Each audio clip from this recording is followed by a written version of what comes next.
یکم ماہ کا رمضان، چونکہ اس سال نوبالغ جو بچے بچیاں ہیں اس کے بارے میں سوال کا ابتدا کروں گا کہ اس بچی کا حکم بتا دے، یا اس بچے کا جو اس سال نیا بالغ ہوا ہے اور یا نیا بالغ ہو گئی وہ بچی جو ہے، خاص کر بچیاں جو ہے، چونکہ 9 سال کے عمر ان کی اتنی زیادہ عمر نہیں، چھوٹی سی عمر میں ان کے 9 سال کی عمر میں جسامت اتنی چھوٹی ہوتی ہے، یا وہ اتنے برداشت نہیں کر سکتی کہ پورا دن بھر روزہ رکھے، اس کے لیے کیا حکم ہے اس کا ذرا آپ بتا دیجیے۔ اعوذ باللہ من الشیطان اللعین الرجیم، بسم اللہ الرحمن الرحیم، الحمد للہ رب العالمین والصلاة والسلام علی خیر خلقہ محمد وعلی اہل بیتہ الطیبین الطاہرین۔ قال سبحانہ وتعالی فی القرآن المجید، بسم اللہ الرحمن الرحیم، یا ایہا الذین آمنوا کتب علیکم الصیام کما کتب علی الذین من قبلکم لعلکم تتقون۔ صدق اللہ العلی العظیم۔ جیسا کہ آپ نے عرض کیا، آپ نے فرمایا کہ یہ برکتوں کا مہینہ ہے، مغفرتوں کا مہینہ ہے، رحمتوں کا مہینہ ہے، تو خداوند متعال سے دعا ہے کہ ہم سب کو اس مہینے سے استفادہ کر کے یہاں پر ہم اپنے کو اس لائق بنائیں کہ خدا کے رحمت، خدا کے برکت اور خدا کی مغفرت کے لائق ہو جائیں۔ بے شک گفتگو طویل نہیں کریں گے، موضوع کی طرف ہی آتے ہیں کہ شرعی مسئلہ یہ ہے کہ وہ بچی یا وہ بچہ جو تازہ بالغ ہوا ہے یا بالغ ہو گئی ہے، روزہ رکھنا مشکل ہوتا ہے، تو اس کے لیے کیا راہ ہے؟ جی، تو خداوند متعال کا یہ انعام اور اکرام ہے کہ یہ فضل ہے کہ وہ اس اپنے فضل کو پہنچانے کے لیے بچی کو پہلے انتخاب کرتا ہے۔ سبحان اللہ، سبحان اللہ، یہ خدا کا فضل ہے، خاص کرم ہے، یہ لطف ہے خدا کا۔ بے شک۔ تو یہ نہ کہیں کہ بچی کے اوپر ظلم ہے، ظلم ہے، یہ ظلم نہیں ہے، یعنی جبکہ بچہ 15 سال، بچی 9 سال پہ بالغ۔ جس خالق نے لم یزل نے ہم سب کو خلق کیا ہے، وہی مصلحت جانتے ہیں بے شک کہ کس کو کس عمر میں بالغ ہونا چاہیے۔ بے شک۔ تو لہٰذا خدا کے لطف و کرم ہے کہ بچی 9 سال کی عمر میں بالغ ہو جاتی ہے۔ تو جسامت کے اعتبار سے اگر کوئی بچی کمزور ہے، روزہ نہیں رکھ سکتی ہے، تو اس کے لیے راہ حل کیا ہے؟ اس کے لیے مختلف راہ حل بیان کیے گئے ہیں۔ ان میں سے ایک راہ حل یہ ہے کہ بچی کو سفر کرایا جائے، مثلا ہر روز مسافت شرعی تک بچی کو سفر کرائیں۔ مسافت شرعی یعنی آنے جانے کا 44 کلومیٹر، آغا سستانی دامادلو کے نزدیک اور رہبر معظم کے نزدیک 41 کلومیٹر تک سفر کرائے اور روزانہ لے کے جائے، اور زوال کے بعد واپس لے کے آئے۔ ٹھیک ہے، زوال کے بعد بلد میں پہنچ جائے تاکہ اس دن کا روزہ نہ ہو، یا کسی ایسے جگہ جہاں تک مسافت شرعی بنتا ہے وہاں 10 دن سے کم رکھ لے، تو یہ روزہ نہیں رکھے گی، وہ مسافر شمار ہوگا۔ بے شک۔ ایک یہ راہ حل ہے، ایک حل یہ ہے۔ دوسرا حل یہ ہے کہ بچی روزہ رکھے گی، ٹھیک، جہاں تک رکھ سکتی ہے دن میں وہاں تک رکھے گی، ٹھیک، اور جب اسے برداشت سے زیادہ ہو جائے، برداشت نہیں کر سکتی ہے یا بچہ برداشت نہیں کر سکتا ہے، تو جتنا ضرورت ہے اس کی وہ جو مشکل ہے ختم ہو جاتا ہے، اس مقدار میں وہ کھائے گی اور پیے گی۔ بے شک۔ یہ نہیں ہے کہ بچی چھوٹی ہے، اسکول جاتی ہے تو لہٰذا گھر سے ناشتہ کر کے چلی جائے، یہ نہیں ہے۔ یا اس کو سفر کرائے یا اس دن روزہ رکھوا لے، اور جہاں اس کے لیے مشکل ہو، برداشت کرنا مشکل ہو، تو پھر وہاں سے وہ ضرورت کے مطابق کھائے گی اور پیے گی، اور بعد میں اس روزے کا قضا رکھے گی۔ سبحان اللہ، کیا کہنا۔ خصوصاً عام طور ہمارے والدین جو خصوصاً اس معاملے میں بتا دوں گا، باقی مہینوں میں اسے یہ بات یاد نہیں آتی، وہ پیار اور شفقت یاد نہیں آتی، لیکن اسی مہینے میں جب اپنے بچے پر رحم بھی آتے ہیں، ماں کو جو ہے نا شفقت بھی آتی ہے، کہتے کہ ناشتہ کرا کے جانے، بلکہ ناشتہ صبح سے نہیں بلکہ صبح سے لے کر جس وقت تک وہ جس وقت تک وہ روزہ رکھ سکتی ہیں وہاں اس ٹائم تک روزہ رکھیں۔ بہت شکریہ، قبل آپ نے واضح کر دیا کہ اس بچے کے لیے 2 حل بیان کر دیا، یا تو وہ مسلسل سفر کرے اور حد ترخص تک لے جائے، مسافت شرعی تک وہ واپس مسافر شمار ہو اور وہ روزہ قصر کرے، اسی طرح پورا ماہ مبارک رمضان۔ یا یہ ہے کہ وہ جس وقت تک وہ روزہ رکھ سکتے ہیں، جس ٹائم تک فرض کرے زوال تک، 1 بجے تک، 2 بجے تک، جہاں تک وہ مشکل ہو، اس کے بعد وہ قدر ضرورت کھائے گی۔ جی، تو اسی بعد میں قضا کرے گی۔ یعنی پروردگار عالم کتنے کریم ذات ہے، جی جی۔ یرید اللہ بکم اليسر ولا یرید بکم العسر۔ قبل اسی سے متشابہ مسائل جو کہ بزرگ وہ بھی بچے کے مانند ہیں، جی جی جو جی۔ بزرگ ہو جاتے ہیں، والدین جن کے خدا زندہ سلامت رکھے، حفظ امان میں رکھے، آمین یا رب بزرگ ہو چکے ہیں اور بزرگی کی وجہ سے وہ روزہ نہیں رکھ سکتے، ان کے لیے حکم وظیفہ کیا ہے؟ اور ایک جو ہے نا وہ جو مد کا جو اکثر طور پر پوچھا جاتا ہے کہ اس پر مد ایک دفعہ واجب ہے، یا جو بیماری کی وجہ سے جو روزہ نہیں رکھ سکتے مد دیتے ہیں، یا بیماری کی وجہ سے وہ سال بھر روزہ نہ رکھ سکے، تو وہ جو مد کا مسئلہ بھی آپ ذرا ایڈ کر دیجیے ساتھ۔ بہت اچھا سوال ہے۔ یہاں پر قرآن میں بھی ہے کہ ومن نعمرہ ننکسہ فی الخلق، جنہیں ہم زیادہ عمر طویل عمر دیتے ہیں ان کو ہم دوبارہ پیچھے پلٹا دیتے ہیں۔ بے شک، جس طرح بزرگ جو ہے ان کی عادات، ان کے اگرچہ جسم میں جو ہے وہ بڑے ہیں لیکن عقل وغیرہ میں بچے ہی ہوتے ہیں۔ بچے واپس، بے شک۔ تو جو بزرگ مرد و خواتین روزہ رکھ سکتی ہیں یا رکھ سکتے ہیں لیکن مشقت ہے، روزہ رکھنا ان کے لیے مشقت ہے، بے شک، تو ان کے لیے حکم یہ ہے کہ وہ روزہ نہ رکھیں، روزہ کھول دے لیکن اس کے بدلے مد دے دیں۔ ٹھیک۔ اور مد یہ ہے کہ 3 پاؤ جو اس معاشرے میں جو اس عرف میں کھانا شمار ہوتا ہے، جیسے کہ چاول ہے، گندم ہے، آٹا ہے، دالیں ہیں وغیرہ وغیرہ۔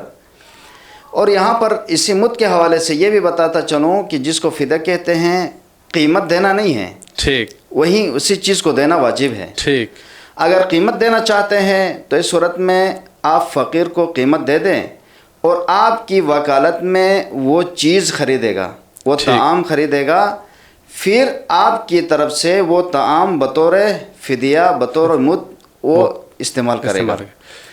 اور اگر بزرگ زیادہ بزرگی کی وجہ سے روزہ نہیں رکھ سکتے، اصلاً قادر نہیں ہے روزہ رکھنے پر، ان کے اوپر فدیہ بھی واجب نہیں ہے، فدیہ بھی واجب نہیں، فدیہ بھی واجب نہیں ہے، مد بھی واجب نہیں ہے۔ اچھا، قبل آپ نے یہاں پہ معذرت میں آپ کی بات کر رہا ہوں کہ آپ نے کہا کہ وہ جو مد ہے وہ یا تو خود مد لے کر دے دے، جی جی، یا اگر آپ قیمت دیتے ہیں تو اسے چاہیے کہ اس کے بدلے میں وہ کھانے کی چیز یا آٹا گندم خریدے اور اس کے نیابت میں کھائے جو فقیر کو دیتے ہیں۔ جی جی، فقیر کو تو پہلا حکم یہ ہے کہ آپ فقیر کو وہ طعام دے دیں، ٹھیک، قیمت نہیں دے سکتے ہیں۔ ٹھیک، مثلا چاول دے دے، آٹا دے دے 3 پاؤ ایک روزے کے بدلے میں، اور قیمت دینا چاہتے ہو تو آپ قیمت دے دیں، اس فقیر کو اپنی طرف سے وکیل بنائیں، ٹھیک، کہ میری طرف سے یہ پیسے لے کے وہ چیز خریدے، اس چیز کو فدیہ کے طور پر اور مد کے طور پر میری طرف سے قبول کریں۔ جی، واضح ہو گیا۔ یعنی آپ یہ بتا کے دے دیں یہ مد کا پیسہ ہے،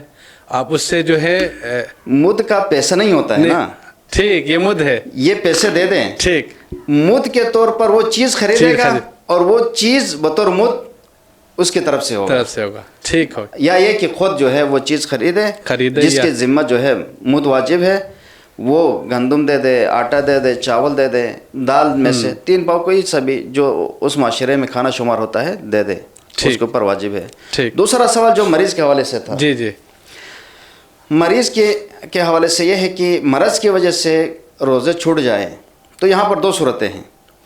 پہلی صورت ہے کہ یہ مرض جاری رہتا ہے سال بھر، اگلے ماہ رمضان تک جاری رہتا ہے، باقی رہتا ہے، یا یہ کہ وہ روزہ رکھ سکتا تھا نہیں رکھا ہے، ٹھیک ہے جی۔ تو یہاں پر 2 صورتیں ہیں۔ پہلی والی صورت میں کہ وہ اگلے ماہ رمضان تک روزہ نہیں رکھا ہے بیمار ہونے کی وجہ سے، تو اس صورت میں ماہ رمضان آنے پر فدیہ دینا، مد دینا واجب ہو جائے گا اور اس وقت فدیہ دے دے گا، ٹھیک ہے۔ اما ایک فدیہ دے گا کیونکہ سال بھر مریض رہا ہے، روزہ نہیں رکھ سکا ہے۔ اما وہ شخص جو روزہ رکھنے پہ قادر تھا، روزہ نہیں رکھا ہے اور اگلے ماہ رمضان آ گیا ہے، تو اس کے اوپر ماہ رمضان کے بعد قضا بھی ہے اور نہ رکھنے کے کفارے کے طور پر اس کے اوپر فدیہ بھی ہے، اور فدیہ یہ مہم مد ہے، 3 پاؤ کوئی طعام جو اس معاشرے میں استعمال ہوتا ہے وہ دینا واجب ہے۔ اور یہ سوال بار بار کیا جاتا ہے، مثلا 2 سال تک 3 سال تک اگر روزہ نہ رکھے تو یہ مد تکرار ہوتا ہے؟ نہیں، یہ مد تکرار نہیں ہوتا ہے، ایک دفعہ واجب ہو گیا تو ایک ہی دفعہ دینا ہے، یہ مد تکرار نہیں ہوتا ہے۔ اور قضا اس کے اوپر واجب ہے جب سلامت سے ہو جائے، جب اور ماہ رمضان نکل جائے گا تو اگلے ماہ رمضان آنے سے پہلے اس کے اوپر قضا واجب ہو جائے قضا واجب ہو جائے. بہت شکریہ آغا صاحب, یہ آپ نے واضح کر دیا, جس میں اکثر طور پر اس میں یہ ڈاؤٹ کر جاتے ہیں کہ جو ہے نا مد ہر سال دینا ہے. خود مجھ سے بھی جیسے طالب علم کو بھی اکثر طور پوچھتے ہیں کہ آغا صاحب ہم کیا کریں, ہر سال ہوتا ہے یا نہیں ہوتا ہے. مثلا 2-3 سال تک نہیں دیے ہیں تو تکرار ہوتا ہے, نہیں تکرار نہیں ہوتا ہے, ایک ہی دفعہ واجب ہوتا ہے. جی, یہ دو تو واقعا مطلب. اس کے علاوہ ایک اور مطلب بھی ہے جو ہمارے معاشرے میں زیادہ تر جو پیش آنے والے مسائل میں سے ایک مسئلہ یہ بھی ہے آغا صاحب, انجیکشن کا مسائل. جی, جو اکثر پر انسولین وغیرہ لگاتے ہیں یا جو انجیکشن لگاتے ہیں, اس کا حکم ذرا آیت اللہ سستانی دامت اللہ اور آیت اللہ رہبر معظم کے درمیان اگر فرق ہے تو وہ ذرا آپ واضح کر دیجیے گا. جی, بہت اچھا سوال ہے, یہ بھی بار بار سوال کرتے ہیں اور مبتلا سوال ہے. مبتلا مسئلہ ہے. اس میں آغائے سید سستانی دامت اللہ کے نزدیک کوئی سا بھی انجیکشن, چاہے غذائی ہو چاہے گوشت میں لگنے والا انجیکشن ہو, کوئی سا بھی انجیکشن ہو تو اس سے روزہ باطل نہیں ہوتا ہے. آپ ڈرپ لگائے, جو بھی لگائے, رگ میں لگائے, گوشت میں لگائے, اس سے روزہ باطل نہیں ہوتا کے مطابق, آغا سستانی دامت اللہ کے نزدیک. ٹھیک. اما رہبر معظم کے نزدیک فرق ہے. ٹھیک. وہ انجیکشن جو گوشت میں لگتا ہے حرج نہیں ہے, ماہ رمضان میں روزے کی حالت میں لگانے سے روزہ باطل نہیں ہوتا ہے. اسی طرح کوئی مثلا جگہ جو سن کرتے ہیں, بے ہوش کرنے کے لگاتے ہیں, اس کا بھی کوئی حرج نہیں ہے. لیکن جو رگ میں لگاتے ہیں جیسا کہ ڈرپ لگانا یا غذائی جو انجیکشن ہوتے ہیں وہ لگانا, جو رگ میں لگاتے ہیں آغا رہبر کے نزدیک واجب ہے کہ اس سے اجتناب کیا جائے. ٹھیک, یعنی وہ جو غذا کے طور پر جو رگ میں لگاتے ہیں, جو رگ میں لگاتے ہیں آغا رہبر کے نزدیک, چاہے وہ غذائی والا ہو, غیر غذائی والا ہو, ڈرپ ہو, کوئی سا بھی انجیکشن جو رگ میں لگاتے ہیں واجب ہے کہ اس سے اجتناب کیا جائے. اما آغا سستانی کے نزدیک روزہ صحیح ہے, انجیکشن کوئی سا بھی حرج نہیں, چاہے رگ میں لگا دے چاہے چاہے گوشت میں لگا دے. بہت بہت شکریہ آغا صاحب. اور ایک اور سوال یہاں پر آپ کے اس سوال کے ساتھ ایڈ کروں, جو دودھ پلانے والے خاتون ہیں, ایک مطلبی مسئلہ یہ بھی ہے کہ اس کا حکم کیا ہے. اکثر خواتین یہ ہوتی ہیں کہ میں بچی کو یا بچے کو دودھ پلاتی ہوں, میں روزہ نہیں رکھنا, میرے اوپر وہ روزہ رکھنا فرض نہیں, واجب نہیں سمجھتی ہیں, جبکہ ہر خاتون کے لیے ایسا نہیں ہے. یہاں پر تفصیل ہے. جی, وہ یہ کہ دودھ پلانے کی وجہ سے روزہ رکھنا کی وجہ سے دودھ نہیں پلا سکتی ہے, یا مثلا روزہ رکھتی ہے جی, تو روزہ رکھنا اس بچے کے لیے ضرر کا موجب بنتا ہے, بچے کے لیے یا خود خاتون کے لیے ضرر کا موجب بنتا ہے. ٹھیک ہے. مثلا بچہ اب 1 مہینے کا ہے یا 2 مہینے کا بچہ ہے, باہر سے دودھ نہیں پیتا ہے, اب خاتون روزہ رکھ لے تو یہ روزہ رکھنا ضرر ہے, اس بچے کے لیے دودھ کم ہوتا ہے. ٹھیک ہے. یا اس خاتون کے لیے ضرر ہے, دودھ پلاتی ہے, ٹھیک ہے, اور کوئی باہر سے دودھ نہیں پیتا ہے وہ بچہ, تو ایسے صورت میں اس خاتون کے لیے روزہ کھولنا جائز ہے, لیکن مد دے گی. ٹھیک, مد دینا ہے. اما ایسا نہیں ہے کہ بعض خواتین بچہ سال کا ہو گیا ہے, 1.5 سال کا بھی ہو گیا ہے, یا 5 مہینے کا بھی ہے, یا 2 مہینے کا, لیکن باہر سے دودھ پیتا ہے. ٹھیک ہے. یا دودھ زیادہ ہے جس سے جو ہے نہ بچے کے لیے ضرر ہے نہ خاتون کے لیے ضرر ہے, تو ایسی صورت میں اس کے اوپر روزہ رکھنا واجب ہے. یہ نہیں ہے کہ میں بچے کو دودھ پلاتی ہوں لہٰذا میرے اوپر روزہ رکھنا واجب نہیں ہے. ہر دودھ پلانے والے خاتون کے لیے روزہ کھولنا جائز نہیں ہے, بے شک, بلکہ واجب ہے روزہ رکھنا, الا یہ کہ روزہ رکھنا ضرر کا سبب ہو, یا بچے کے لیے دودھ کی کمی کا جس کی وجہ سے بچے کے لیے ضرر ہو یا خاتون کے لیے ضرر ہو, تو اس صورت میں اس کے لیے روزہ کھولنا جائز ہے. بہت بہت شکریہ آغا صاحب, آپ کو ہم نے زحمت دی.